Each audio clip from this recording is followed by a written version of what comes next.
This is a Fox News alert. Erika Kirk putting the judge presiding over her late husband Charlie's murder trial on notice by invoking her right to a speedy trial as the representative of a victim of crime.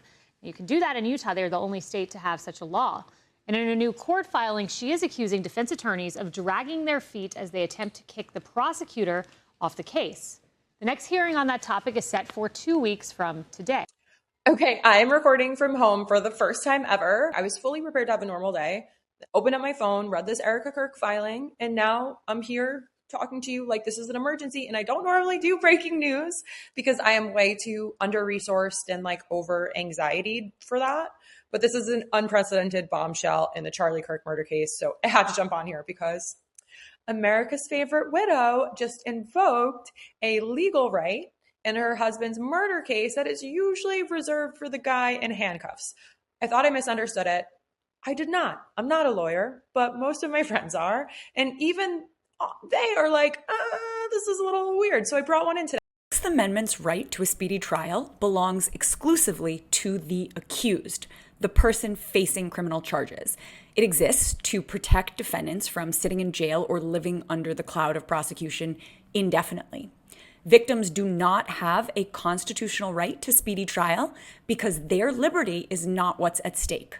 The government brings the charges, the defendant is the one who's facing punishment, and so the constitutional protection runs to the person in jeopardy. Things get really weird and really interesting, but really quickly, I'm Lauren Peritura. This is Willa Peritura. Please take a moment to make sure you're subscribed. If you're subscribed, turn your notifications on, hit that little notifications bell. Make sure those are on. Hype this video, which is only available on mobile, because I really need to maintain my lead on Katie Miller, who is the wife of Stephen Littlebitch Miller, the white nationalist from Santa Monica behind all of the ICE terror. And I bootstrap this podcast. Subbing is free, and it takes all of us to fight fascism. So, okay, so this is weird, right? Let's bring it back to the beginning. Charlie Kirk gets assassinated.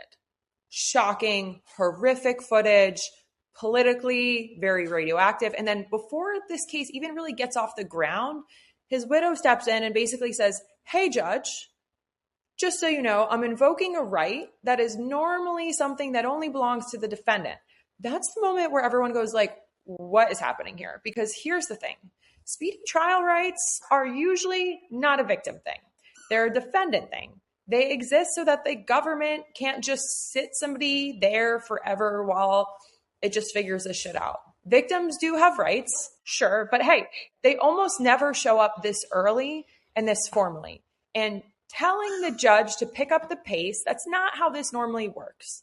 When I saw this, I immediately had to call my pal Eliza Orland, public defender in New York City for 15 years, who's worked on homicide cases for years. She put it bluntly and validated a lot of my initial thoughts around like how victims demanding speedy trials is just like extremely unusual and not how any of this normally works. Most families want the opposite. They want more time for investigators to build an airtight case, not less.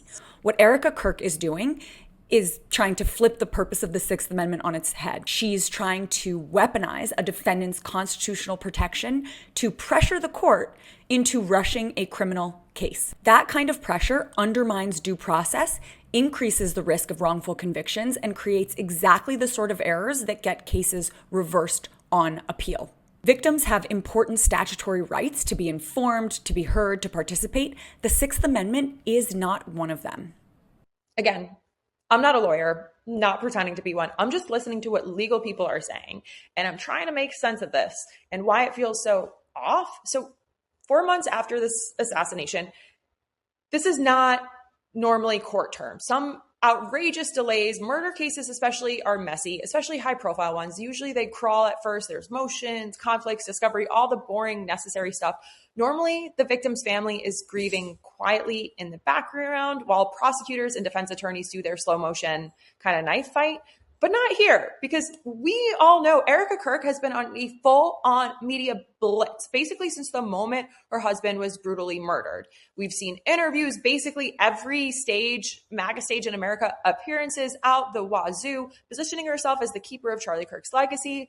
And look, some people see that as strength. Others, such as myself, see that as a little bit freaking weird and relentless. Either way, it's impossible not to notice and not to talk about. When somebody is that visible and that assertive and that everywhere, people are like, what's going on? Not because there's evidence, but because humans are suspicious. We're creatures of interest, and we're terrible at watching grief that doesn't look the way we want it to or expect it to. So when she files the speedy trial notice, it's just landing a little differently. Like some dry legal technicality. It feels more like a move. Legally, it doesn't force much. The judge doesn't really seem to want to slam a trial date on the calendar, but symbolically, it does put a little bit of flags in the ground that says, like, if this drags on, and it can reframe any delay as injustice, not as the procedure. It keeps the pressure on the system to keep moving, and it keeps her right in the center of the story. And she loves that spotlight. And honestly, that's probably the key to all of this. I don't know. This looks way less like I'm exercising a niche victims' right statute and way more like I want to control the narrative, and I want to keep the momentum, and I want to keep this case hot, making sure it doesn't quietly slide into the background once headlines start to kind of fade. Not that I think Erika Kirk and her sparkly blazers are going to let anything fade, but making sure everyone from the judge to the prosecutors to the public knows that Erika Kirk is watching and she's involved. That's also why some people are, especially a lot of people who are chronically online, are starting to whisper some interesting shit. There's some high profile assassination cases where there's a nonstop media presence, unusual legal maneuvering, and people's brains go straight to conspiracy mode, not because there's necessarily proof of Erika's doing anything shady, but her behavior is outside the norm. And the internet and myself love filling those gaps with some nonsense from time to time. And to be clear, there's no real evidence that I know that Erika's involved in anything nefarious, but there is a clear pattern of somebody refusing to be passive in a system that usually expects victims to grieve, maybe take a beat. So yeah, it's odd. It absolutely. Is it legally striking? I don't know. Not a lawyer, but it's suspicious in the kind of true crime podcast way. Like, she's so very public. And in a case like this, even totally explainable behavior can end up looking weird under a microscope, especially when the person doing it hasn't really even taken 3 seconds out of the spotlight. Since day one, Charlie got shot on September 10th. And by the 18th, Erika Kirk's running the organization. Not 6 months, not after a respectful mourning period, 8 days. And she's not been quiet about it. We're seeing speech after speech. We're seeing interviews, pleather pants, head caressing of JD Vance. She's wearing the white freedom tee that he had on when he got killed, which, by the way, they're now selling and have been selling since the day after he got axed. Talking about legacy and mission and carrying the torch forward. Most people need 8 days just to figure out how to get out of bed. Funeral logistics. Erika executed a full corporate succession plan in that time. Now, again, does any of this make her guilty of murder? Who am I to say? Widows take their spouse's work constantly. It's somewhat of a normal practice. Someone had to run Turning Point, or the whole thing would have, I don't know, gone someplace else.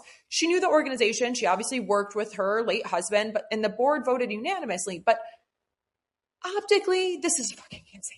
Your husband is in a trauma center, and 1 week later, the next week, you're on a stage at a conservative youth rally doing the exact same debate format he was hosting when he died. But this time in like smoky eyes and teased hair, teased to the gods, smoky eyes like you just wrapped a shift at Coyote Ugly. She had her leather pants on, skin tight. We had the fondling of JD Vance's head moment. You get the picture. She was doing all of this in front of a movement that encourages their minions to question everything and assume everyone but God and themselves has a hidden agenda. People are going to talk. And by December, she was at Kirkchella, AmFest, Turning Point's big annual Grifter Fest, doing a sit-down interview with Nicki Minaj. Yes, Nicki Minaj, super bass lady, showed up at Kirkchella, this youth conservative summit, to chat with a widow about Trump and JD Vance and Christianity and violence against Christians in Nigeria. And listen, I cannot stress enough how surreal this sentence is. Erika's working the room. She's networking. She's very publicly falling apart. And then the internet has decided all of this. It just feels weird. Here's the thing about grief. I know grief is not linear. It doesn't perform on a schedule. Some people shut down completely. Some throw themselves into work or other cycles as a distraction to stay busy. to avoid feeling their feelings, to thinking about the fact that their person is gone, shot in the neck on live footage. Some people smile at funerals because their brain is kind of just doing whatever it takes when they're in survival mode to get through the next 5 minutes. None of it necessarily means she was involved, but conspiracy theorists don't seem to care about psychology. They care about patterns. And the patterns they see here is a woman who benefits from her husband's death, a woman who takes power immediately, and a woman who doesn't seem to really cry at all or enough. It's sus to people. Can you blame us? The theory goes like this. Erika wanted control of Turning Point. She wanted the spotlight. So people are starting to say she hired Tyler Robinson. I'm not going to go Candace Owens on you. I don't have a theory here. I'm just sharing what I'm seeing. Witnesses and multiple cameras, and somehow Tyler facing the death penalty, and people and Erika deciding immediately to flip it for something. She could be a criminal mastermind. She could be incredibly lucky that her assassin had hired a lawyer that is just motivated to get this over. I'm throwing another option here. Tyler Robinson could have acted completely alone. Erika Kirk could just be really just a widow trying to survive the worst moment of her life while being on every screen in America ever. And she's dealing with thousands of people online calling her weird. But 4 months after Charlie's death, Erika Kirk filing a motion demanding a speedy trial really, really cranks up the weirdness on another level. Again, victims' families almost never do this. It's unconstitutional, except for in the state of Utah and other places. It's usually controlled by prosecutors and defense attorneys, not the victim. But Utah's law gives crime victims a right to a reasonably quick resolution. And Erika's legal team is formally putting it on the record, which is when people really started asking, what's going on here? Why would you want this to move faster? Most families want time. They want the prosecution to build the strongest case possible. They want to make sure nothing gets rushed or botched. But Erika is pushing for speed. 4 months in, and she's filing motions to accelerate this, all of it. And people are uneasy about it. A long trial, like I said, means real discovery. In high-profile murder cases, defense teams spend months, sometimes years, subpoenaing financial records, phone logs, emails, text messages. They depose everything. And they depose everyone who knows the victim. They track money. They build timelines down to the minute. Look at the Scott Peterson case. Defense spent over a year in pretrial, combing through Laci Peterson's life, Scott's affairs, their finances, friends' testimonies. By the time the trial started, prosecutors knew exactly where every dollar went, who called whom, and when. And Peterson's defense team investigated everyone in Laci's orbit, looking for alternative suspects or inconsistencies. That's standard. That's the standard procedure. Or in the Jodi Arias trial, 5 months of testimony, defense attorneys went through every text message, every photo, every financial transaction Travis Alexander made in the months before his death. They interviewed ex-girlfriends, co-workers, random people he'd spoken to at conferences. Every detail of his life got dissected on the stand. That's what Tyler Robinson's defense would do in a normal timeline. They'd pull Erika's bank records, Charlie's life insurance policies, Turning Point's board communications from the weeks before his death, every email, every phone call, every financial decision made in the months leading up to September 10th, 2025. They deposed Erika multiple times. They would grill her about inconsistencies. They would look for anything that could create reasonable doubt. A fast trial means less time for any of that. And it means Robinson's lawyers are scrambling to prep instead of investigating. It means fewer depots, less financial forensics, fewer chances for something uncomfortable to surface in discovery. You don't demand speed unless you're confident that there's nothing to find, or unless you're very worried about what a thorough investigation might uncover. I'm not saying evidence points to her.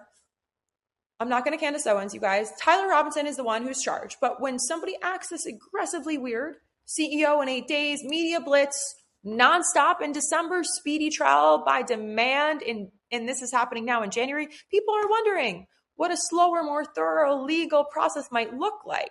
Tyler James Robinson is sitting in jail, charged with aggravated murder.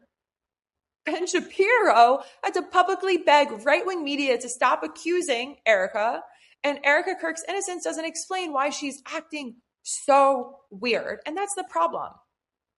And again, I'm Lauren Paritra. This is Willa Paritra. This is her ball. She loves this ball.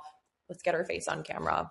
And if you liked this story or you enjoyed this breakdown and reaction, please make sure you're subscribed. Type this video. Again, Katie Miller is gaining ground. We need to make sure we maintain this lead on Katie Miller, who is bankrolled by all the evil forces out there and the wife of Stephen Little Bitch Miller. We cannot let that win. We got to make sure we lift up the correct voices, and that starts with a little subscription, sharing this video on Facebook with your friends, letting me know in the comments what you want to talk about more next, and let me know if it was okay that I recorded from home today. I'd love to do this more, but I do this for you guys, so let me know.